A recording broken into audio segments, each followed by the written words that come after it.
What's up everyone, 1.5 has brought a new enemy lineup for Spiral Abyss, and a lot of people have been struggling with the new floor 12. With that being said, today I'm going to tackle the hardest chamber, which is definitely floor 12 chamber 3.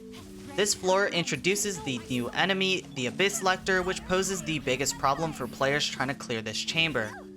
In this guide, I'm going to be giving you advanced tips to manipulate the AI and group the two Abyss Lectors together, allowing you to hit both with AoE damage and speed up your Abyss runs. Just a quick disclaimer before I get things started, this is not a guide that guarantees a 3-star clear for 12-3. I definitely don't want to be one of those people that put one of those clickbait titles that says easy 3-star clear Spiral Abyss 12-3 yada yada yada, because that's just straight up lying to the audience. The goal of the majority of my content is to be educational. As mentioned in my previous Spiral Abyss guides, I cannot guarantee that you have these same units or artifacts that I do, and your damage might be a lot lower than mine or a lot higher than mine. Regardless of where your account is compared to my account, the goal of this video is to provide universal tips about how you can manipulate the AI to speed up your clear of 12-3. My personal end goal is to get people from failing to a 0-star clear, from a 0-star clear to a 1-star clear, from a 1-star clear to a 2-star clear, and so on and so forth. Anyways, with that out of the way, let's get this guide rolling. Before I get into manipulating the AI, there are a few things you need to know about these Abyss Lectors. I'll try to make this part as quick as possible to not take away from the main part of this guide. The first two facts should be pretty much common knowledge, but in case anyone doesn't know yet, the Abyss Lectors are ranged enemies and they drain energy when you take damage from their attacks. The important thing here is, quote, take damage from their attacks, end quote. From my gameplay, even when a character is hit by an attack but the damage is blocked by my Zhongli shield, their energy is not drained. This leads me to believe that shield units can actually block the energy drain of these Abyss Lectors.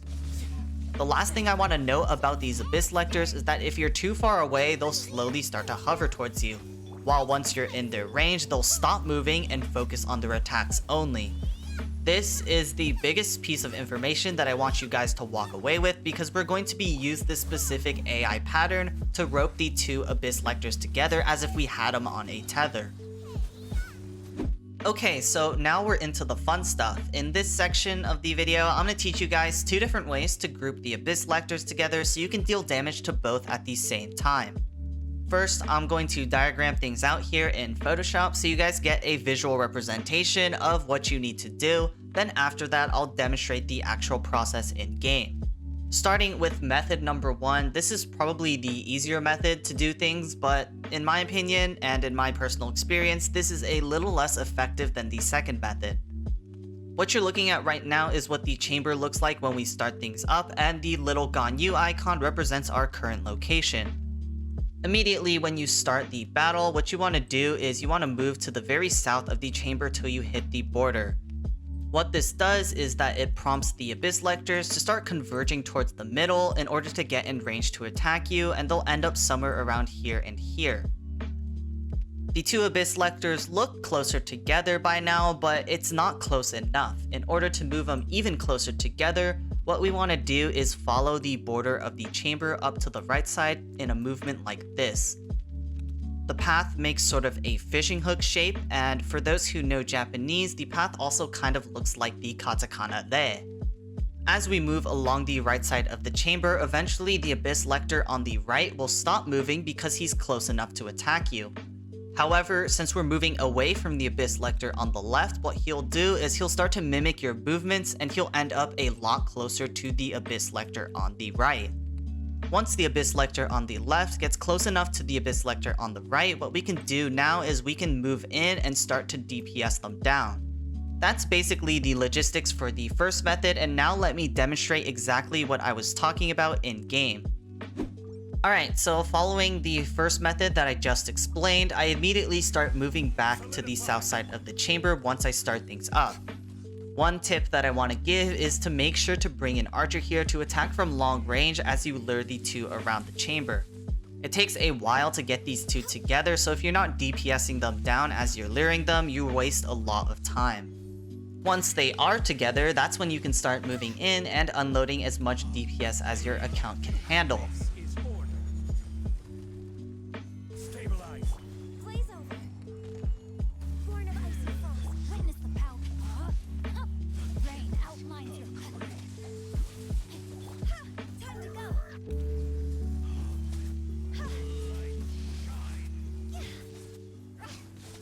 Similar to the Electro Fatui with hammers, these Abyss Lectors put up an Electro Shield that you want to counter with Cryo.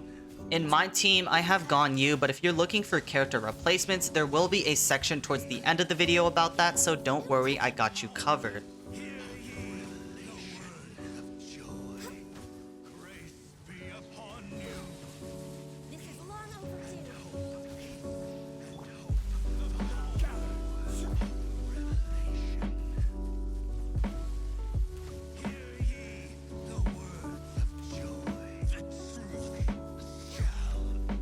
With that, the first method should be finished, and that got me a clear time of about 1:30 for the first half, leaving me more than enough time to finish up the second half and get a 3-star clear of the chamber.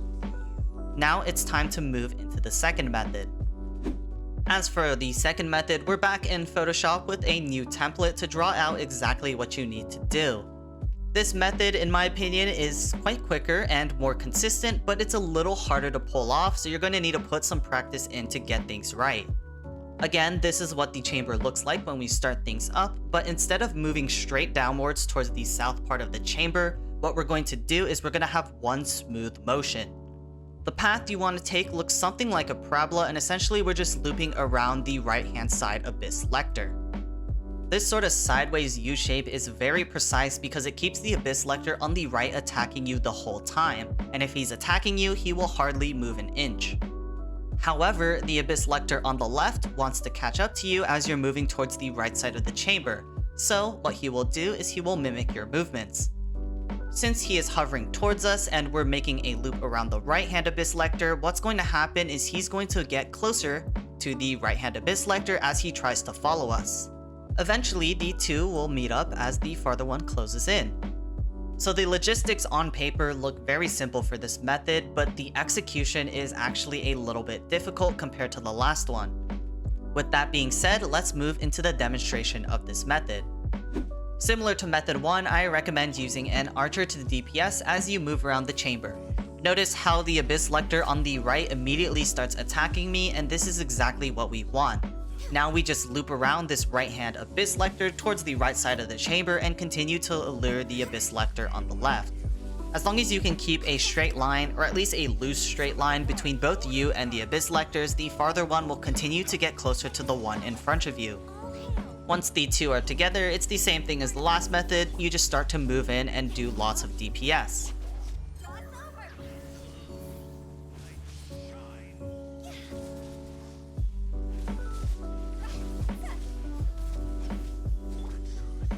As the shields go up, I noticed the two are a tiny bit split up again, so if you recognize this in your own gameplay, you can intuitively move towards a direction where one Abyss Lector will start moving towards both you and the other Abyss Lector again.